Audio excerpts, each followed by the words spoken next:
Oke, selamat malam. Assalamualaikum warahmatullahi wabarakatuh. Waalaikumsalam warahmatullahi wabarakatuh. Hari ini saya lagi ada di markasnya The Uncle ya. The Uncle Programa ya kan. Beliau adalah sahabat saya di dunia adventure sekaligus MC favorit saya. Kebetulan saya hari ini lagi main di sini. Silaturahmi, udah lama gak ketemu, kangen juga gak ketemu sama beliau. Nah, kebetulan saya hari ini agak senggang, jadi pengen ngobrol banyak nih. Beliau bagaimanapun juga sahabat, juga guru saya ya, di dunia adventure, senior saya juga. Kita mau ngobrol banyak tentang masalah dunia adventure ya, khususnya dunia trail ya, bersama The Uncle atau Paman Boeng ya, Paman Boeng. Kita akan bicara masalah yang sedang berkembang, atau kita masalah event dulu deh. Event yang akan kita jalanin yaitu Napak Wates 4 ya. Nah, Iya. gimana dengan Napak Wates 4 ini, konsepnya seperti apa Ya, konsepnya? sebelumnya saya ucapkan selamat datang di bubuk deritanya The Uncle di sini. Ya, di sini tempat saya berimajinasi dan berinspirasi di sinilah. Terus ya, terima kasih udah bisa hadir di sini. Kita kongkow aja, ngobrol ringan aja ya. Ya, untuk sekelimut dunia yang kita saat ini sama-sama sedang kita nikmatin. Ya, terutama di dunia adventure. Ya, jangan lupa nih, saya mengajak teman-teman semuanya untuk kegiatan adventure yang terdekat di Purwakarta khususnya ya. Ada Napak Wates yang keempat, itu yang akan kita gelar di tanggal 16 Juli ya.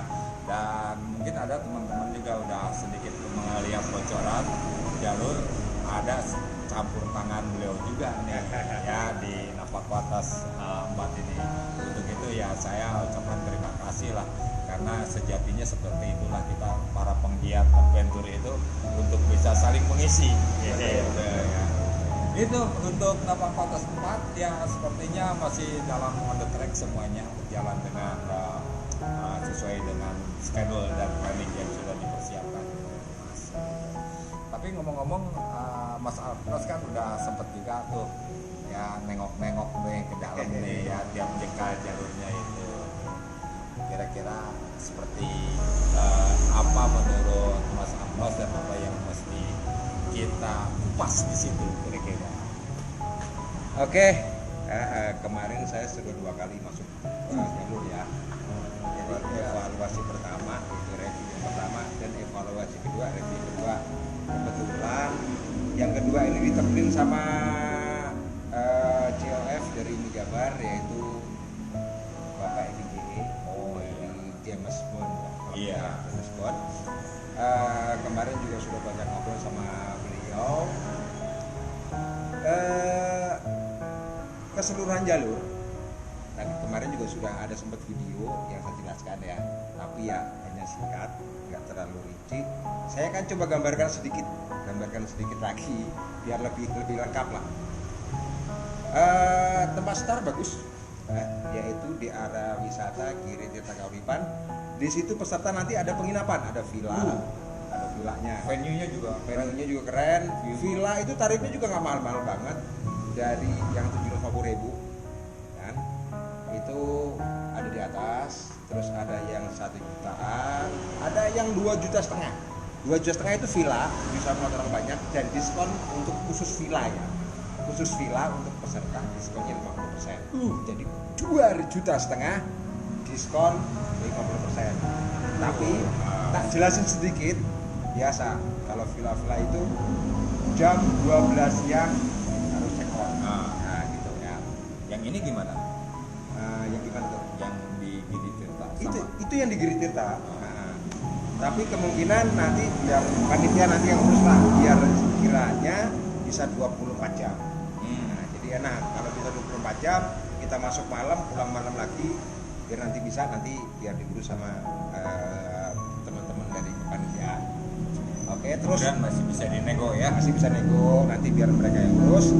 Terus untuk yang bawa keluarga, nah, untuk keluarga, Pak Boy juga tahu ya, Oh, kolam iya. renangnya. Kolam renangnya Eh. terindah lah ya, jadi Iya. Purwakarta udah top banget itu. Berenang sambil view-nya yang luar View-nya, biasa. karena kita renangnya di atas bukit, kemudian begitu kalian nyelam ke di dalam kolam renang nongol gitu, Anda seolah-olah ada di langit nongol di bawah. betul, betul, keren. Kolam renangnya keren. Kalau mau ajak keluarga enak, suruh kita nginep di villa itu, keluarga taruh di situ. Nanti di sana juga banyak tempat-tempat kuliner disediakan.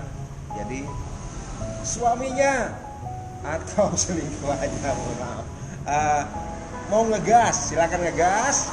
Nah, yang untuk istri dan para yang lain nggak tahu itu silakan, atau bawa anak istri silakan bersenang-senang di situ, suaminya pada ngegas senang-senang jalur. Oke, untuk venue aman, parkirannya luas, kita kembali lagi ke jalur. Nah, Mang Boeng udah pernah masuk belum? Ya, saya sih kalau secara keseluruhan belum juga gitu ya. Nanti pada saatnya kita akan lihat. Tapi gambaran di situ ya kurang lebih lah. Gini, jadi gambarannya begini, yang saya lihat kemarin itu ada 3 zona, ya. 3 zona, yaitu zona A, zona B, zona C. Nah, untuk zona A itu konsepnya kemarin juga bagus juga, karena saya juga agak memberi masukan sedikit, karena sebuah event itu nggak seru kalau tiba-tiba langsung masuk langsung setak, itu nggak enak.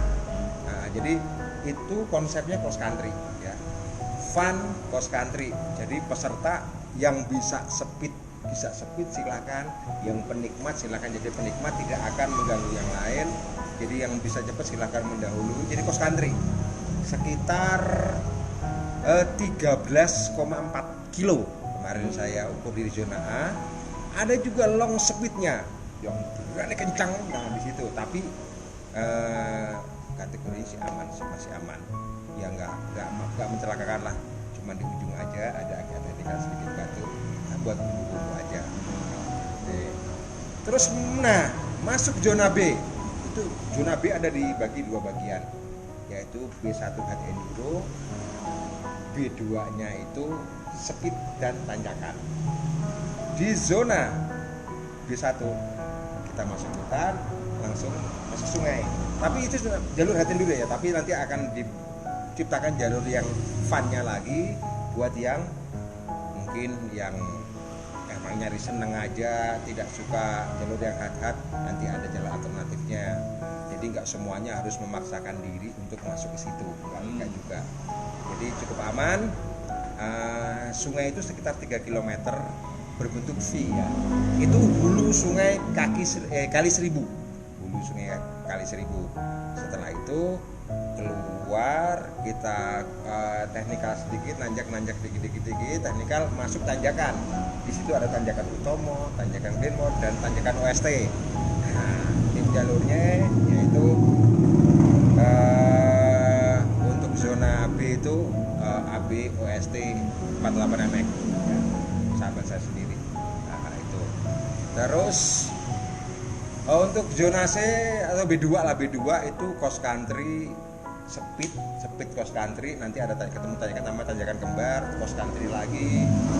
Ya enak lah buat ngabret. Terus masuk zona B juga sama konsepnya, dan ada tanjakan long 1 di zona C, cukup long. Nah, nanti juga kayaknya ada hadiahnya seperti di tanjakan di zona B1, di tanjakan Utomo, tanjakan Glenmore, dan tanjakan OST nanti ada hadiahnya juga. Tapi syarat untuk mengikuti kompetisi di tanjakan itu, menurut kesepakatan kemarin ya dengan COF IMI Jabar dan para panitia, itu yang berhak ikut kompetisi tanjakan B1 harus lolos zona A dan zona B1 hard enduro, butuh lolos.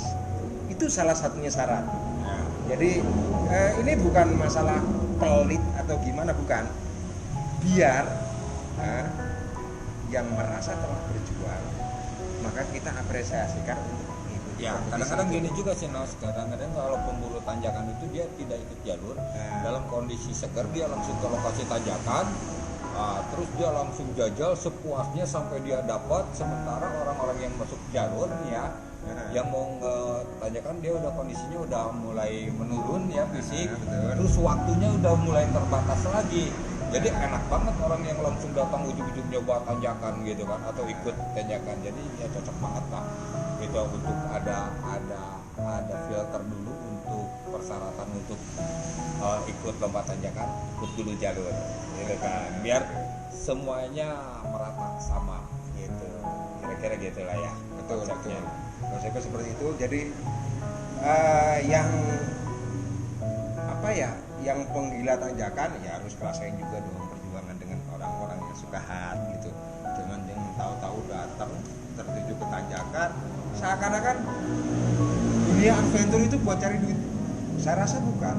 Karena dunia adventure itu cari seneng, cari ketawa, cari bahagia, silaturahmi yang penting ya. Temu di jalur. Betul. Jadi bukan untuk ajang cari duit. Kalau cari duit mati duit. Seperti itu.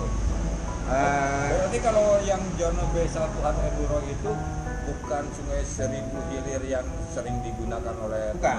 Kita lebih ke hulu lagi ya. Hulu. Sangat di itu. Saya sempat juga nengok ke sana sih. Itu batunya lumayan agak nyabun.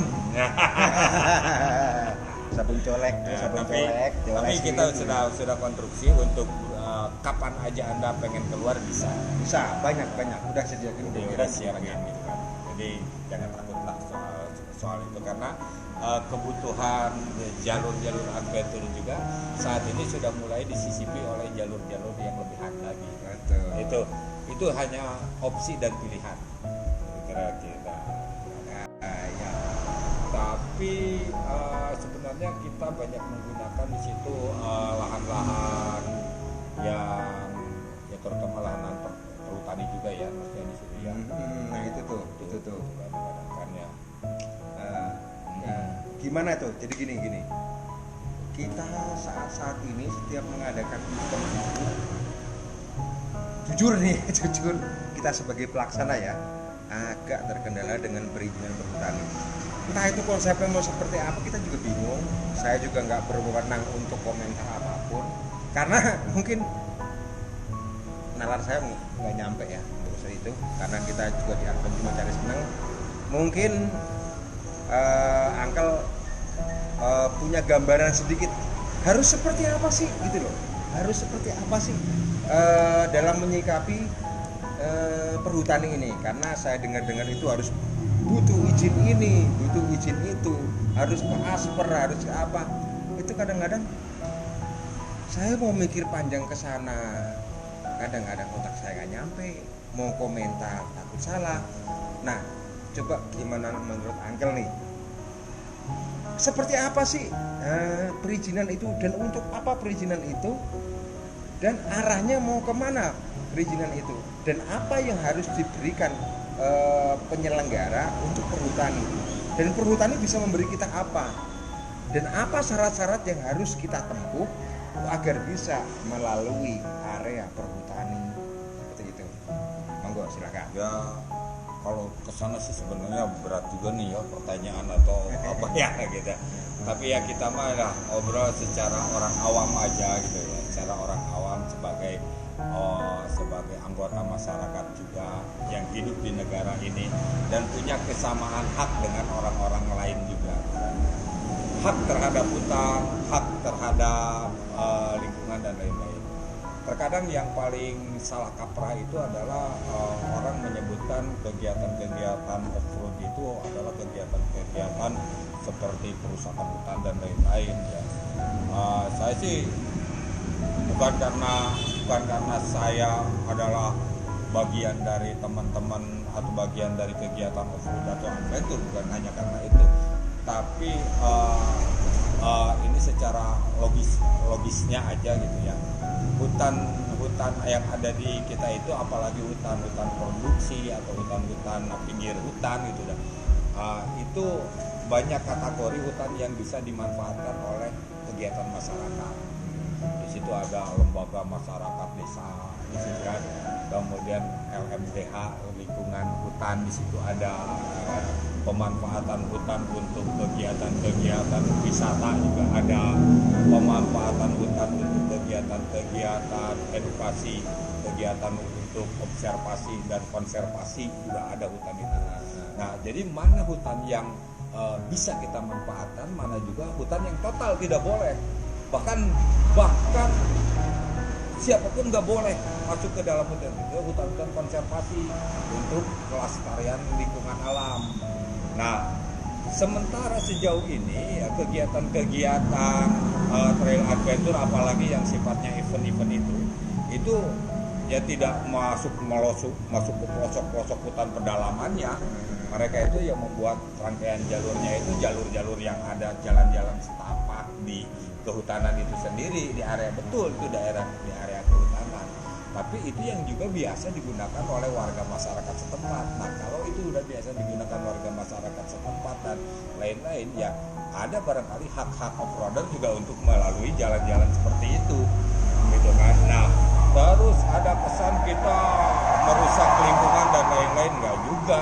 Menurut saya kalau soal kerusakan, siapapun yang beraktivitas di dalam kehutanan, ya di dalam area sebuah hutan, ya pastinya merusak. Kalau menurut saya, jangan kata off-road gitu ya. Orang bertani di kehutanan aja udah menyalahi dan melakukan pengerusakan menurut saya. Iya, kenapa enggak? Kan Gambarannya seperti apa? Gambaran saya gini kan. Orang bertani di tanah kehutanan, dan sekarang ini banyak tanah-tanah kehutanan dipakai untuk pertanian, ya enggak? Semua, kebanyakan, bahkan kalau pertanian hortikultura, pertanian berbasis bisnis, itu banyak dilaksanakan di tanah-tanah kehutanan. Agnes bisa lihat lah, saya sih nggak menuding di daerah-daerah hulu sungai Citarum, daerah-daerah situ, itu tanah-tanah kehutanan itu berubah jadi area-area perhutani, dari area pertanian ya. Hortikultura, ada cabai, ada kol, ada kentang, ada macam-macam lah. Ya. Nah, kita tahu sendiri kalau kehutanan, atau pertanian itu dia memerlukan bukaan vegetasi atau memerlukan cahaya matahari sepanjang hari. Artinya tidak bagus kalau sebuah lahan pertanian itu ada pohon-pohon besar. Pasti hutannya dibabat. Iyalah, pasti. Dan itu real merusak hutan. Kalau kegiatan off-road itu dia cuma melentas aja. Ada kerusakan cakaran bannya itu ya tidak seberapa dengan kerusakan yang dipakai garpu, yang dipakai cangkul, yang dibuka hutannya untuk pertanian. Ini maaf saya tidak antipati terhadap itu, tapi jangan menyudutkan teman-teman off-roader itu merusak hutan. Nah, ketika orang membuka hutan untuk pertanian, artinya hutan itu rusak. Bahkan bukan hanya hutan yang rusak, tanah itu jadi terbuka dan mudah tercuci oleh gurusan air hujan yang erosi ya. Jadi akibatnya di erosi lebih besar daripada kegiatan off-road itu tadi. Nah, iya itu. Kalau off-road itu nggak ada yang nebang pohon, dia cuma melintas ke ini. Betul. Sebenarnya gitu. Kalau ada yang tercakar, sebut aja ini off-road mobil, wisata adventure mobil di Lembang misalkan. Oh, jalannya sampai dalam-dalam gitu kan. Ya tapi kan dia lewat itu aja terus jalannya. Ya, itu aja. Sama itu juga ada nilai ekonomi. Sebagaimana orang-orang menanam atau bikin pertanian di perhutanan. Yang itu nyata-nyata membuka lahan hutan yang tadinya pohon vegetasi rapat dibuka supaya dapat sinar matahari bisa ditanemin pohon-pohon pertanian. Saya nggak antipati pertanian tidak, tapi ayolah please, nggak perlu kita saling menyalahkan. Nah, ketika orang menyelenggarakan event sekarang kaitannya dengan event, kita bukan dipersulit lah ya. Jadi birokrasi itu ini seolah-olah ini masuk ke hutanan harus ada begini karena ada ini. Nah, orang kita bukan menggarap hutan, kok kita lewat doang hutan, hanya lewat aja. Dan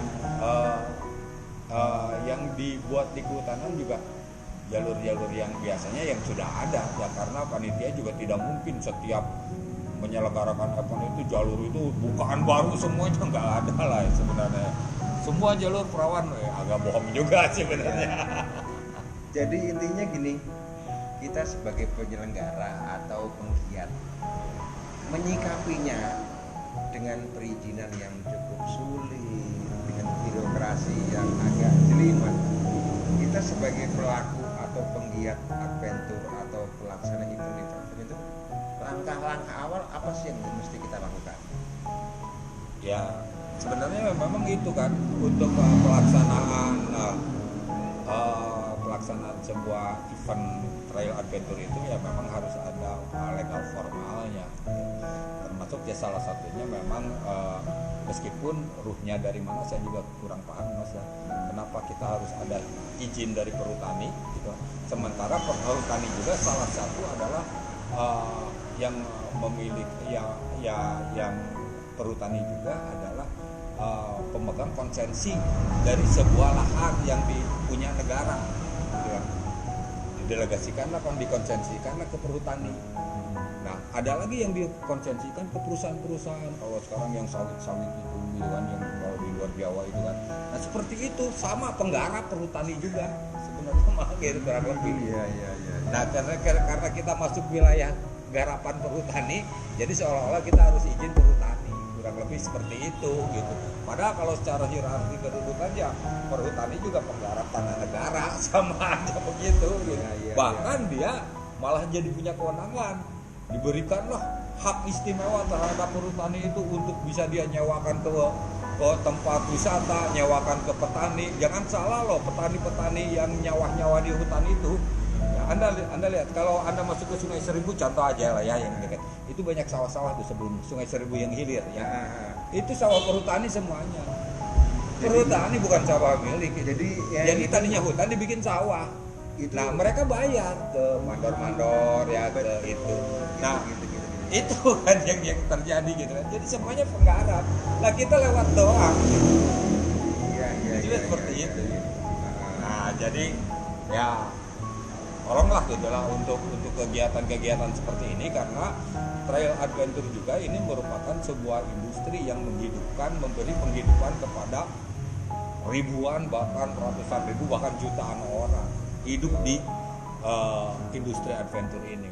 Bagaimana tidak Mas ya, orang yang dengan kegiatan adventure ini, bengkel-bengkel konstruksi ya, bengkel-bengkel building motor trail bermunculan, memberikan penghidupan di situ, montirnya, industri aksesoris muncul, industri grafis muncul, ada apa stiker, apa dekal dan lain-lain, industri jersey muncul, kemudian industri hiburan muncul. Semua itu dari kegiatan trail adventure yang memunculkan kegiatan ekonomi yang berdampak yang sangat luar biasa. Nah, jadi event adventure itu bukan hanya mencari untung rugi. Semua penyelenggara acara adventure itu menurut saya itu orang-orang konyol semuanya. Nggak pernah ada yang untung. Saya bertaruh lah. Siapa? Trakar pernah untung lah 20-30 juta. Tapi dihitung dengan pekerjaan dan lain-lain, dibagi rata 30 juta sabar puluh orang. Iya. Kita orang konyol. Orang konyol udah tahu kita tuh babak belur, ngadain lagi nggak kapok-kapok kan gitu. Iya nggak sih? Nggak sepadan. Asli dengan tenaga yang kita keluarkan. Belum motor kita bejat, ya. Betul. Ya, enggak. Betul. Ya, tapi nggak pernah kapok. Kenapa? Karena kita berkontribusi untuk membangkitkan roda ekonomi di bidang industri adventure tadi. Itu sebenarnya kepuasan itu ada muncul di sisi lain gitu ya. Iya. Oke, sok aja lah, bilang lah. Saya ngomong lah. Ya Purwakarta Tracker 1000 untung katanya. Wah oke lah, kita pernah untung misalkan 100 juta nih. Ini di bawah sana itu dibagi-bagi, itu kebagiannya berapa coba? Sekitar 150.000 ewang. Itu kerja kita 3 bulan. Iya benar. Saya juga ngalamin kayak gitu. Ya, kayaknya kacau itu sebenarnya itu gitu kan. Jadi itulah. Nah, belum lagi beresiko orang jadi berantem gara-gara event dan lain-lain gitu. gara-gara beda ide ya. Ya jadi ini obrolan kesana kemari ya bebas-bebas aja karena kita mah orang-orang yang jadi ini alam kebebasan ya, berpendapat lah boleh-boleh saja selama kita tidak menyinggung nama dan lain-lain. Itu berpendapat. Nah, Anda lihat kan kalau bicara soal event itu ini di mana-mana penggiat event ini dan kegiatan event ini dipersiapkan oleh banyak orang untuk bisa mengikuti dan menumbuhkan berbagai macam kegiatan sektor ekonomi. Bukan hanya orang dagang di situ doang, bukan. Tapi sebelum event ini orang ngebetulin motor, nyervis motor, belanja ini, belanja itu, akan itu hidup roda ekonomi. Kira-kira seperti itu. Jadi please lah untuk para pemegang kebijakan gitu nih ya, terutama di bidang perizinan itu, sama-samalah kita juga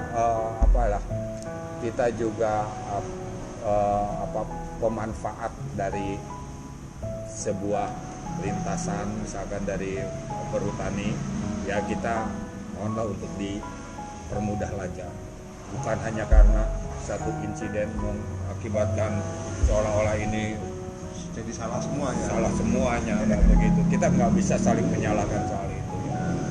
Adapun kita ambil hikmah seperti itu biar mendapat kesadaran. Oleh karena itu, sekarang ini pra event itu diturunkanlah COF dari Pemprov MI Jabar supaya kelayakan daripada penyelenggaraan event itu, terutama dari sisi konstruksi jalur ini benar-benar memadai, gitu kan. Kemarin kita turunkan Mamang EDJE guna apa? Guna mendapatkan arahan, masukan dan perbaikan apapun yang dirasa kurang, yang bisa nanti menjadi sebuah acuan untuk penyelenggaraan yang baik.